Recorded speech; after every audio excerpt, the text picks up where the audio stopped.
Assalamualaikum warahmatullahi wabarakatuh. Berjumpa kita hari ini untuk soalan yang pertama. So untuk soalan yang pertama ini dia berada di dalam tajuk bab 1 tingkatan 4, iaitu di bawah tajuk fungsi dan persamaan kuadratik dalam satu pemboleh ubah. So macam mana cikgu kenal itu adalah bab yang berkaitan. So kita tengok daripada penggunaan fx dekat sini lah. Okay? So fx ini bermaksud fungsi dan kuadratik adalah daripada soalan ni lah, bermain dengan lengkung. Okay, so apakah soalan ini ingin? Okay, apakah yang dia punya fokus? So dia nak mencari lebar. Okay, kelebaran untuk terowong tersebut dalam keadaan dalam unit meter lah. Okey, so kalau cikgu olahkan gambar ini kepada lengkungan yang graf, okey, so ini adalah paksi X. Okey, so ini adalah koordinat yang pertama, so ini adalah koordinat yang kedua. So dua koordinat ini kita panggil sebagai punca. Okey, punca untuk soalan ini ataupun punca untuk kuadratik. So kamu boleh refer kepada buku teks muka surat 18 untuk tingkatan 4 punya buku teks. Okey, so dekat sini nilai X kamu ada nilai. Okey, tapi kita tak tahu adakah kedua-duanya adalah nilai negatif ataupun mungkin kedua-duanya nilai positif ataupun mungkin satu negatif, satu positif. So kita tak tahu, tapi kita tahu X itu ada nilai, tapi bagaimana pula dengan nilai Y ataupun paksi fx? Okey, so apabila satu titik berada di atas paksi X, bermaksud nilai Y dia adalah kosong lah. Okey, so apabila satu titik berada di atas paksi X, so nilai Y dia adalah kosong. Itu memang kira macam ilmu lah, okey. Fakta, so benda yang kamu memang kena tahu. So dekat sini fx ataupun sebenarnya Y, benda yang sama lah. Okey, so fx ini kita boleh gantikan terus dengan nilai kosong. So kosong sama dengan 5 tolak 0.2 X kuasa 2. So kamu boleh tulis terus kosong sebab titik ini berada di atas paksi Y. Berada di atas paksi X dan nilai Y dia adalah kosong ataupun sifar. So inilah yang kamu boleh tulis. So langkah seterusnya memandangkan ini adalah kuadratik. So kamu boleh terus tekan kalkulator sahaja untuk kita dapatkan jawapan. So tekanlah mode. Okey, sehingga kamu berjumpa EQN, kemudian pilih 1. So kita tak akan pakai unknown. Unknown ini untuk persamaan serentak. So kita akan tekan kanan untuk degree. Degree bermaksud kuasa. So soalan kamu adalah kuasa 2. So degree 2 lah yang kita pilih. Okey, so dia tanya kepada kamu, apakah nilai A? So, A kamu kalau ikutkan yang berada ataupun boleh kata berkepit dengan X kuasa 2.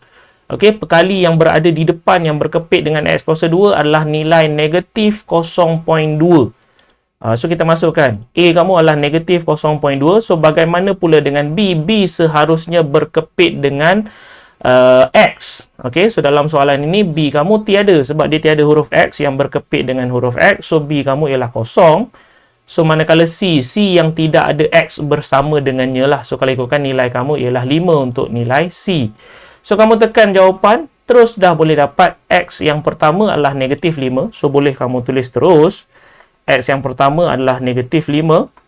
Okey, seharusnya kamu akan ada dua nilai X lah. Okey, memandangkan kamu ada X kuasa 2 dekat sini, seharusnya kamu akan ada dua nilai X. So, X yang kedua adalah 5. Okey, so kamu dah ada dua nilai. Okey, so boleh tulis. Okey, so apakah nilai negatif 5 dengan 5 ni? Sebenarnya nilai dekat sini lah. Okey, apa besar pula dia punya mata. So, cikgu kecilkan sedikit.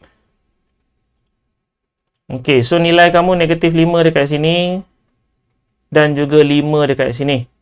So, itulah nilai dia sebab ialah kita tahu bahawa paksi X semakin ke kiri dia adalah negatif, semakin ke kanan dia adalah positif. So, kamu dah boleh tahu bahawa kelebaran terowong ini ialah 10. So, macam mana cikgu kira ianya adalah 10? Sebab daripada negatif 5 sehingga kosong. Negatif 5 sehingga ke kosong, jaraknya adalah 5. So, daripada kosong sehingga ke 5 dekat sini, jaraknya adalah 5. So, negatif 5 ke kosong adalah 5. Okey, 0 hingga 5, jaraknya adalah 5. Juga 5. So, dua-dua adalah 5.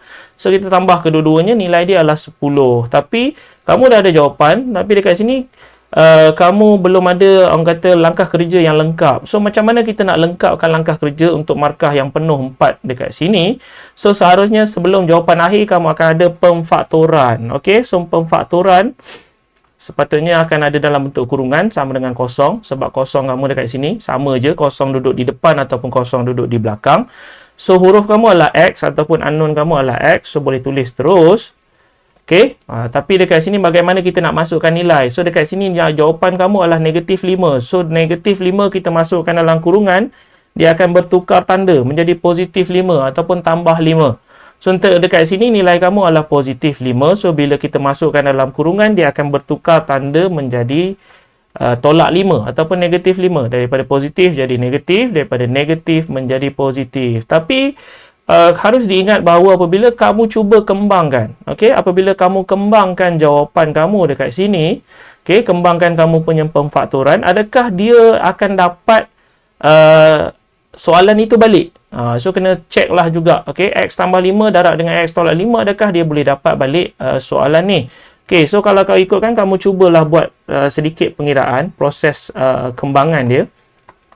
Okey, so ini kamu boleh tengok apa yang cikgu buat.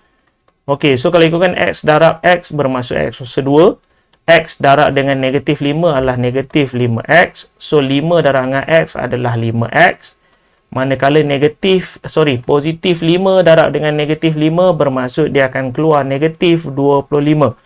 Okey, so apabila kamu permudahkan lagi, kedua-dua nilai ini boleh dipotong.